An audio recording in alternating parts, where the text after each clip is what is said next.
Thank you for joining our presentation, How to Perform UDI Part Marking at its Best and Fulfill Traceability and Identification Requirements. Our speakers today are from FOBA Laser Marking and Engraving. Christian Soner serves as Global Vertical Manager of Medical, and Jeff Niptash is Medical Global Strategic Account Manager. FOBA Laser Marking and Engraving, an Alltech brand, is among the leaders in manufacturing and supplying innovative solutions for laser marking. FOBA's marking lasers, laser marking workstations, and vision-assisted laser marking workflows mark a variety of materials and parts for medical devices. Welcome, ladies and gentlemen, for the Alltech presentation of FOBA Laser. My name is Christian Soner, and I'm the Vertical Manager Medical globally for FOBA. And what is the value of this talk you will expect now?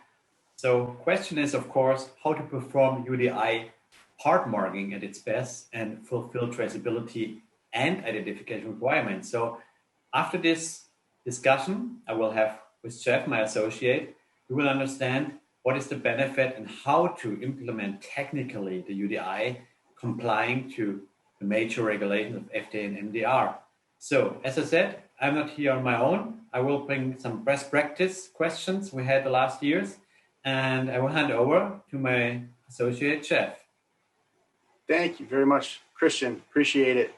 As Christian mentioned, I'm in the United States. He's in Germany, and I'm the Global Strategic Account Manager for the medical side of FOBA Alltech. And what Christian and I have kind of put together today for you is, as he mentioned a little bit, really the questions that we get from the field all the time, right? So what are across accounts, across regions, across countries, what are the things that are going on in the industry that come up all the time? So hopefully this is very helpful to you. And I guess, Christian, do you want to start? We'll start with the first question here. Sure, Jeff. I love to. So here's one of the most common questions. A few customers have expressed that they see UDI marking as a necessary evil of the manufacturing process. So nobody wants it, but everybody has to do it somehow. Can you explain the important patient safety concerns that UDI markings solve? Yes, yeah, absolutely. And I understand where the question comes from. It's when you're working day in, day out, and it's easy to get laser focused in, if you will, on different processes that are going on in the manufacturing floor. But the big picture really is that the UDI marking, direct part marking, is more than just putting a mark on a part, especially in the medical industry. First off, it helps you identify the part. So, but it's not just identifying the part for people on the manufacturing floor, people at the manufacturing company.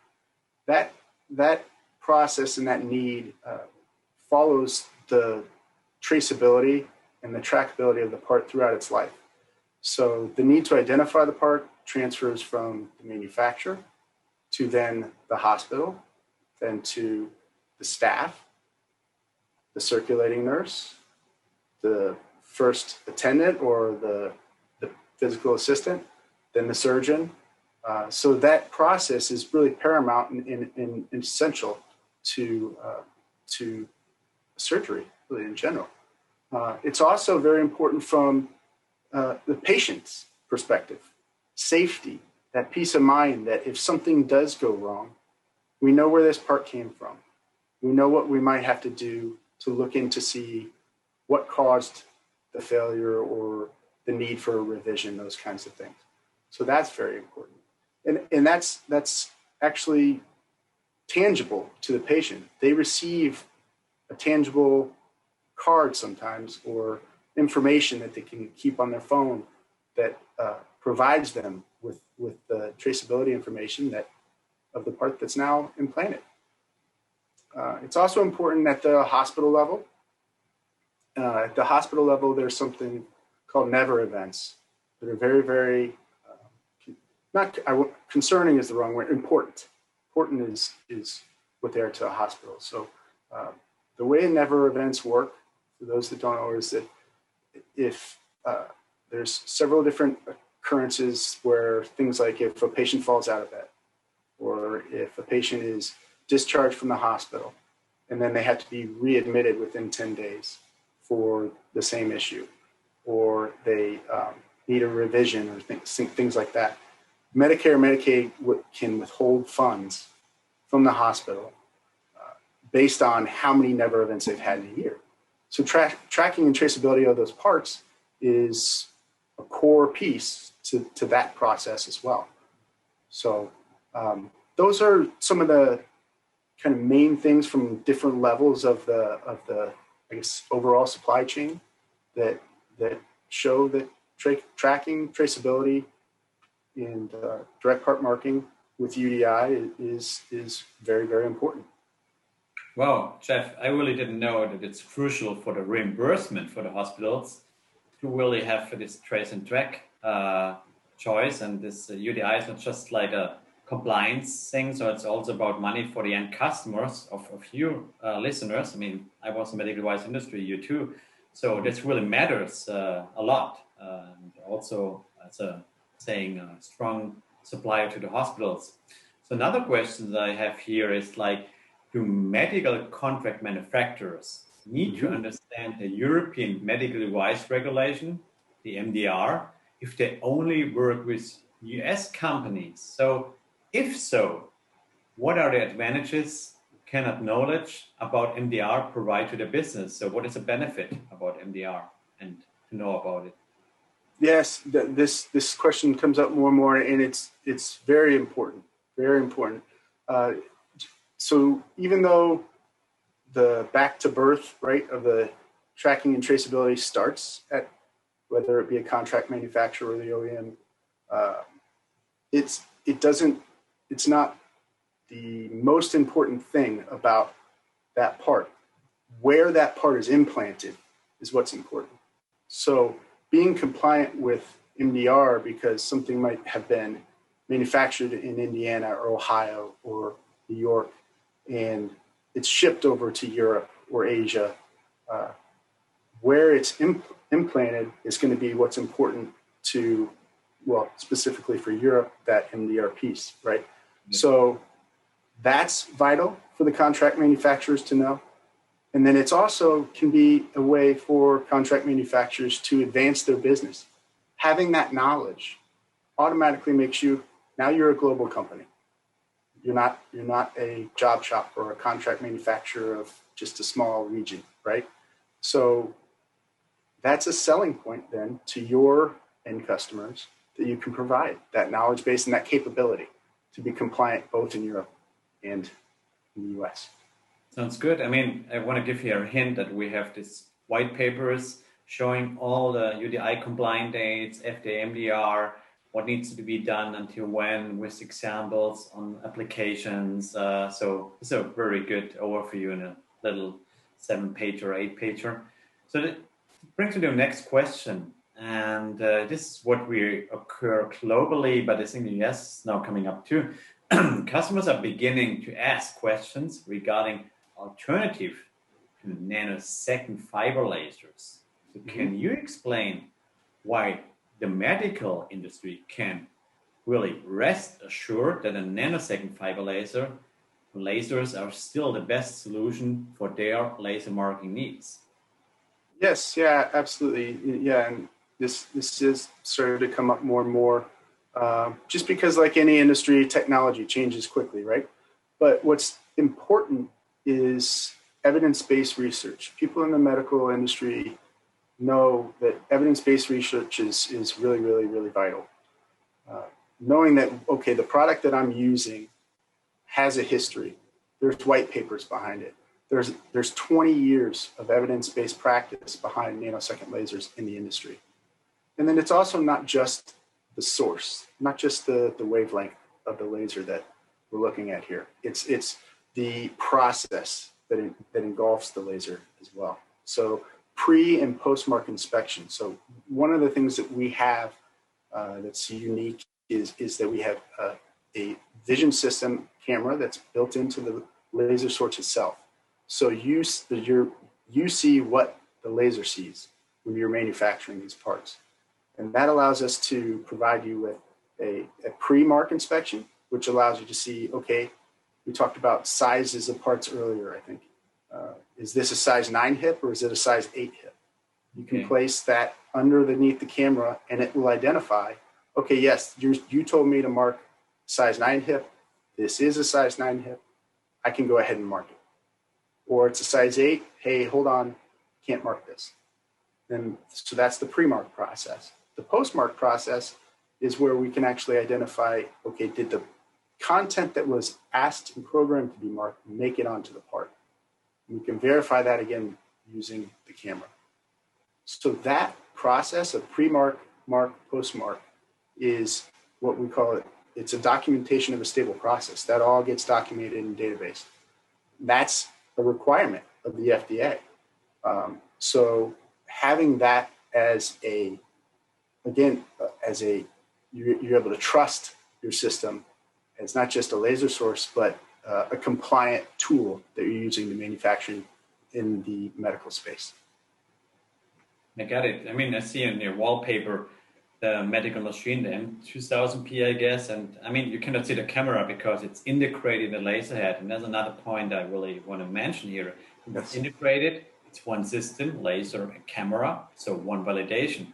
If it would be separate, it would be two validations. It's also convenient to process and to get the machine run after validation, speed up the validation. This brings me to my last question, because automation is becoming increasingly important in advanced manufacturing now. So how is FOBA positioned here to work with customers to solve challenges that come with moving to lights out manufacturing? 4 years ago, nobody talked to me about automation. Even if I asked them, they were like, well, nice, it's automotive, but now it's a medical subject, right? Yes, yeah, it's become more and more frequent that we get these questions around automation. And it makes sense with everything that's gone on, right, in the last little over a year or so. With COVID, it's accelerated that process. How can we keep our employees safe, but still keep our manufacturing processes up and running? And then also, how do we stay compliant with all the regulations if we don't have the capability of having humans, as many humans or humans at all, present?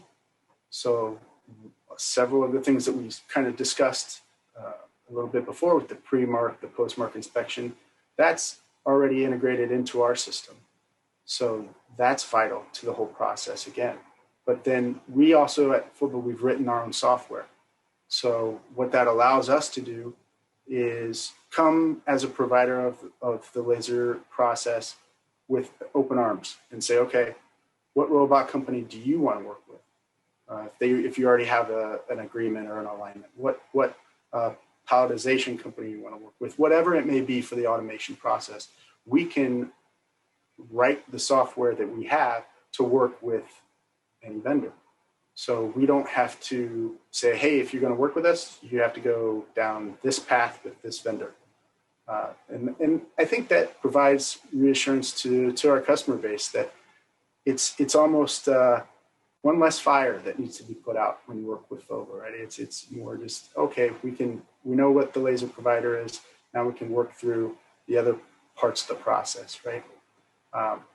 And then making sure that you have a lights out process or a night shift process where you aren't going to have any failures. You're not going to show up in the morning and realize, oh, okay, wow, it only did 50% of what we, before we left. And that's part of that pre-mark, mark, post-mark process.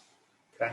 So there's a lot of just built-in things that really aligned us to the market before it was even a market that was there. So. So thanks for answering this question. So coming to the conclusion of this talk.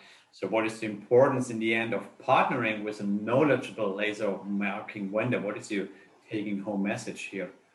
Well, I think there's a really important word that you said in the question, and that's partner, right? Not just a laser sales guy. We're not just selling a laser to you. We've talked about process. We've talked about the internal knowledge base around the medical requirements globally, right? We mentioned earlier, you're in Germany, I'm in Indiana in the US. You've been in the medical industry, so have I. And there's multiple employees at FOBA that have that background as well. So this is an industry that we're tied to in many, many ways.